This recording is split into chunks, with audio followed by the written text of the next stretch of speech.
تو اب اگر اسلام کہتے ہیں عیسائیت بھی ٹھیک ہے، ہندوازم بھی ٹھیک ہے، تو پھر یہ اسلام ہی پہ ایک سوال ہوگا کہ پھر آپ خود ایک دعوے پر کیوں نہیں ٹک رہے ہیں، خود ایک دعوے پر کیوں قائم نہیں؟ تو اس لیے اسلام کا دعویٰ یہ کہ ان الدین عند اللہ الاسلام، دین صرف اللہ کی نظر میں اسلام ہے۔ اب چونکہ میں اسلام کو سچا مذہب سمجھتا ہوں، تو جو میں جس چیز کو سچائی سمجھوں گا میں اسی کو پروموٹ کروں گا۔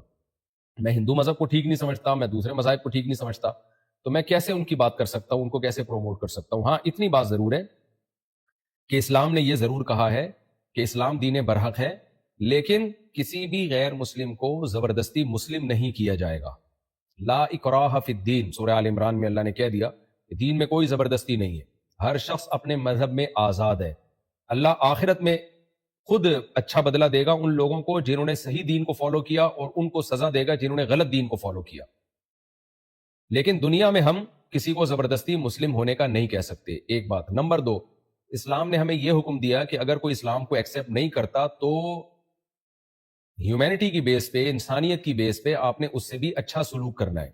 قرآن میں 28ویں پارے میں ہے، لا ینہاکم اللہ عن الذین لم یقاتلوکم فی الدین، کہ جو غیر مسلم تم سے میدان جنگ میں لڑتے نہیں ہیں، جو آرام سے رہتے ہیں، تو تم نے بھی ان کے ساتھ اچھا سلوک کرنا ہے۔ یہ صاف ہدایات ہیں، ان کو صدقہ بھی دے سکتے ہو، ان کو گفٹ بھی دے سکتے ہو، ان کی تقریبات میں بھی جا سکتے ہو، اور اگر غیر مسلم تمہارے ماں باپ ہیں تو تمہیں ان کے ساتھ بہت زیادہ اچھا سلوک کرنا پڑے گا، اگر تمہارے ریلیٹیو ہیں تو ان سے بہت زیادہ اچھا سلوک تمہیں کرنا پڑے گا۔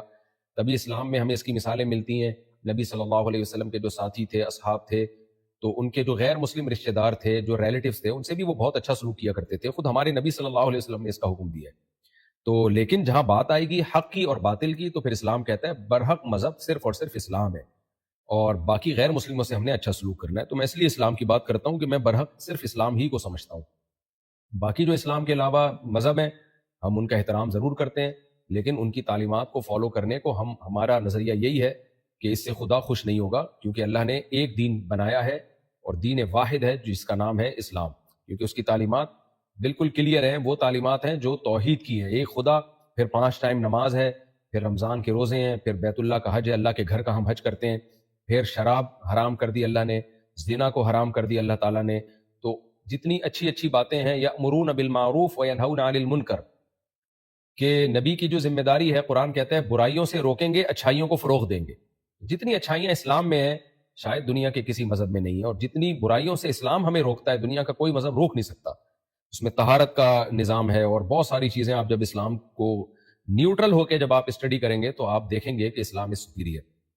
باقی وہی بات میں دوبارہ ریپیٹ کرتا ہوں، لیکن ہمیں یہ اجازت نہیں ہے کہ ہم کسی دوسرے مذہب والے کی انسلٹ کریں، اس کی توہین کریں۔ انسانیت کے ناطے ہمیں حکم یہ ہے کہ اس کے ساتھ ہم اچھا سلوک کریں۔